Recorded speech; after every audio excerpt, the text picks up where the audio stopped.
Masih. Tapi akan dipanggil Ya pimpinan. kita masih dalami dulu laporannya. Yang di ya Tapi pimpinan yang itu dilaporin memang pimpinan ya, Bu? siapa ya Bu ya pimpinannya Bu?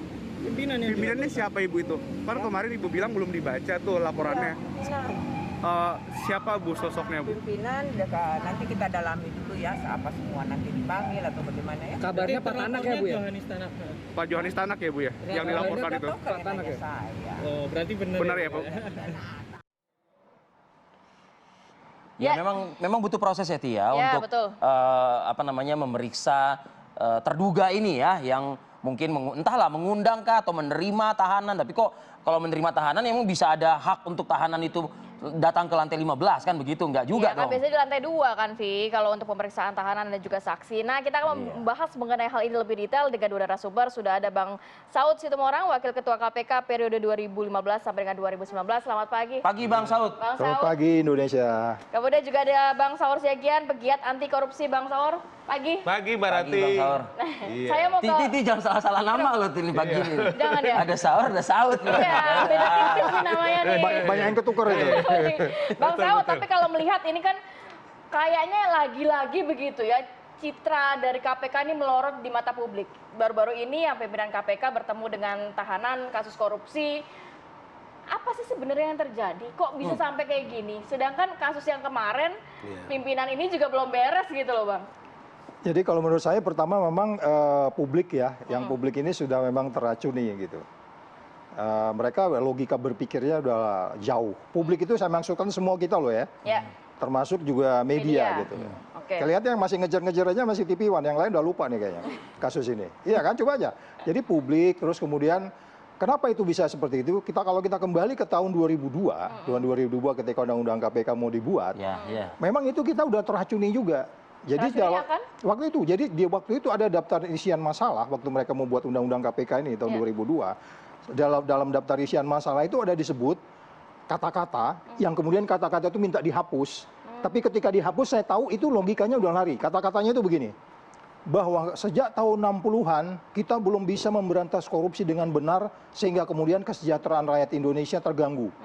Itu kata-kata itu dihapus, minta dihapus. Padahal kan kita tahu memang korupsi penyebabnya kita tidak sejahtera kan. Kalimat itu super sebetulnya. Iya itu bagus kan, itu minta dihapus bro. Jadi itu terjadi sampai hari ini. Embrio itu sudah ada sejak itu. Iya, itu saya bilang. Jadi sampai hari ini cara berpikir kita itu udah salah gitu. Jadi ini dianggapnya ya ini biasa-biasa gitu. Padahal sebetulnya. Pidana dong. Itu kan nggak boleh jadi langsung. Bukan etik lagi bukan? Bukan, langsung tidak langsung kan pimpinan itu tidak boleh bertemu dengan orang yang ada kaitannya dengan perkara yang sedang ditangani. Bisa Bang Saud mention nggak di mana letak pidananya gitu loh Bang maksudnya Bang? Pidana undang-undang KPK itu sendiri. Ada di situ tertera ya. Ada ya. Iya kan?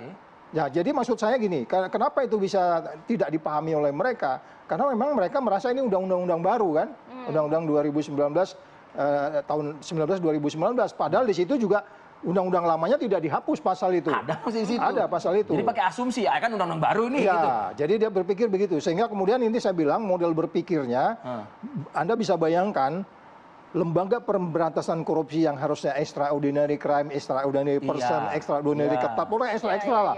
Ini menjadi sesuatu yang biasa. Jadi ini gambaran memang negeri ini tanpa pemberantasan korupsi, karena memang pimpinannya nggak megang pedang yang saya bilang itu.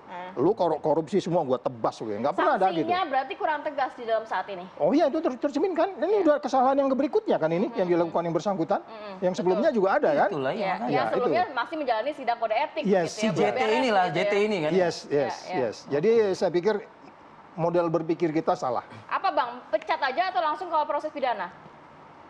Bang Saud. Oh, saya yang ditanya, saya pikir Saur. Bang Saur juga nanti saya tanya. Karena soalnya makanannya sama tadi barangnya. Namanya juga sama. Tadi kan Mbak Rati sama Lipi udah bilang. Jadi kalau saya bilang sih azas praduga tidak bersalah tetap ada. Tapi ini kan menarik kalau kita bicara kronologis. Asas praduga tak bersalah tetap ada. Tapi kan tadi kan Bang Saud kan udah bilang ada laporan juga sebelumnya kan? Banyak laporan. Iya kan sebelumnya ada yang terkait dengan dia. Iya, tapi tadi Dewas KPK Alberti Naho mengatakan kita akan dalami. Ya, saya yakin itu CCTV ada pasti ya? Iya, makanya saya bilang kalau kita tanya seperti apa ini kronologisnya. Umpamanya ini saya nih JT nih. Gue mau ketemu Nono. Saya punya konflik of interest pasti kan. Pertama saya punya niat kan. Saya berhubungan dengan siapa gitu. Paling nggak ke penyidiknya kan. Saya panggil penyidiknya. ya kan? Atau saya berhubungan dengan Sapam langsung, emang jadi lebih aneh gitu kan? Ya kan? Ini ngajarin maksudnya. Iya, Tapi saya sedang membayangkan dia mau ketemu dia itu pakai apa gitu. Iya. Ini komunikasinya. diundangnya langsung ke Nah lantai itu kan, gitu loh. jadi saya bilang ini kemudian kenapa ini muncul di publik? Ini satu poin yang mungkin agak bagus menurut saya. Iya. Kenapa ini muncul di publik? Apakah tadi ke Satpam yang lapor itu, atau CCTV, atau penyidiknya? Nah ini yang saya minta semua orang-orang yang berada di KPK sekarang lakukan hal yang sama. Ada sesuatu yang aneh, laporkan ke publik. Itu tapi aja. selama masa Abang nggak pernah ada yang naik ke lantai 15. Pemeriksaan semua di lantai 2. Oh ya, selalu Atau begitu. komisioner yang turun ke bawah. Oh enggak. karena ini yang saya bilang nilainya berbeda. Oke. Nilainya berbeda. Periode ini kan agak berbeda dengan kita dulu ya kan. Ya. Dulu itu undang-undangnya kan jelas. Ya sehingga kemudian kita benar-benar kita itu sendiri sekarang. Karena dia sekarang bagian dari pemerintah, dia loose aja gitu. Ya ini bukan tanggung jawab gua dong gitu kan. Saya bagian dari pemerintah. Paling tidak ada di kepala dia secara otomatis seperti itu gitu. Dibandingkan kalau dia kamu sendirian berantas korupsi. Kamu salah, kami Independen pukulin. gitu Iya, ya. kamu Oke. dipukulin lama-lama rame-rame oleh publik. Jadi sebenarnya model berpikir itu datang dari undang-undang yang salah. Oke, Oke, baik. Bang Saur. Yes, ini, Mbak Rati. ini baru nih Bang Saur kan. Meskipun kan dipisah oleh S aja sebetulnya kan. R, S, T kan gitu. Iya, iya, Mbak Rati. Sebagai penggiat anti korupsi, Iya. sebagai pemerhati pemberantasan korupsi. Ada rasa kecewa, ada rasa apa mungkin? Iya, memang udah kita kehabisan kata sih soal kecewanya. Tapi biar bagaimanapun seperti Pak Saud tadi bilang, KPK itu kan dibuat pertanggungjawabannya kepada publik. Kenapa Pak Saud tadi memulai dengan sangat fundamental? Karena kalau undang-undang ini atau lembaga ini kita nggak jaga, ya ini juga sama dengan kita membiarkan korupsi ini kemudian merajalela. semakin merajalela. Iya. Nah, menurut saya juga kalau kita mau jujur, Mbak Rati, Livi, kita mulai dulu dari kepalanya. Laporan sama Firly ini kan udah bergelombang-gelombang. Betul. Terakhir yang kita bilang itu soal pembocoran dokumen itu, bukan saja hanya publik kan, ada beberapa, termasuk juga Endar. Endar yang kemudian melaporkan, dan kasus ini kan sudah masuk kepada penyidikan. Itu dikatakan oleh Polda loh, dikatakan oleh Saudara Karyoto loh, yang mantan Dir sama dengan Deputi loh. Saya Tapi ulangi, tidak ada bahwa kita pemajakan, bertanggung tidak ada jawab di sanksi. publik ini. Saudara Karyoto mengatakan sudah masuk penyidikan. Kalau sudah masuk penyidikan, sebenarnya Firly udah otomatis dia harus mengundurkan diri. Karena apa? Pasti kemungkinan sudah ada tersangka. Pertanyaannya berarti, ada yang dilaporkan nggak selain Firly atau tidak Firly ikut?